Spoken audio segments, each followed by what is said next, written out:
Tommy, beunonzokudzurani kuesedzera vatu phungori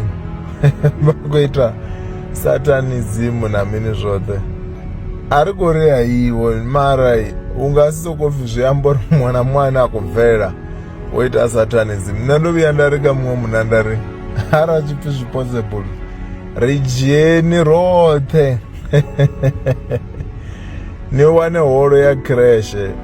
nitoritera zviponchi kana mimbete nepala ridzi businessman niriedhedze apala rothe for 7 days risikobvanda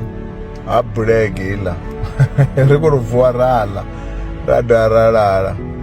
noripa minimum yori tiyorara 8 hours nisikoita ndunduri noripori rikotiyorara 8 hours ari ukufiri kuedhera nove amahalwa nadzisleeping tablet nazvichakachaka izvene zvangaita kuti vatu vafare kofe phungo ndiyona ndinadzokonozvivona uri ndinyaya kuitawo Satanism ndinyaya kuitawo Satanism ngori ati ndinoriadzura 7 days apo petu zviyambori apo ndinodzura 7 days hauna zvine ndikwambori vatu vaone ati vatiovona zvine vakomentena kadhuva ntwara vodzura ndiyamba arava atyama yani avona minhu zvino naridzudza 7 days ndiyona ndinadzokonovona uri ndinyaya kuitawo zvavukuma ndinyaya kuitawo zvavukuma ngori izvori nisokori hei mwana mumwe utobvera nyana ukuita Satanism zvino izvo ndizvozvozvotutanya zvapuruvhori omuna ukandira yavukuma kana wakandira yavukuma nojiya zvothe lazvonoita uri vatu nimbona uri vatu vanji vadhofara kope 8 hours na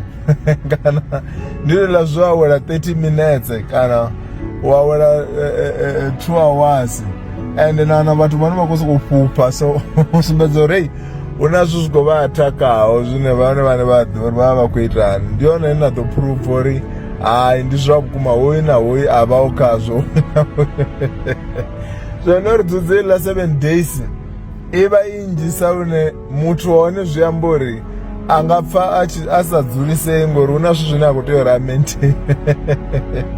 ndiyona ndinadzokonopuruvhori ndizvavukuma mugedhe namugedhe avaukazvigedhe ngori ti vatu vasinyanya kushuma vasikuamberera ndiyamba vatu vakubvapo shuma vava kuamberera vamwe reauyi kuita Satanism zvino ari korea zvione mara uzvipuruvha ita neyo task ndiyona ndangavona mulingo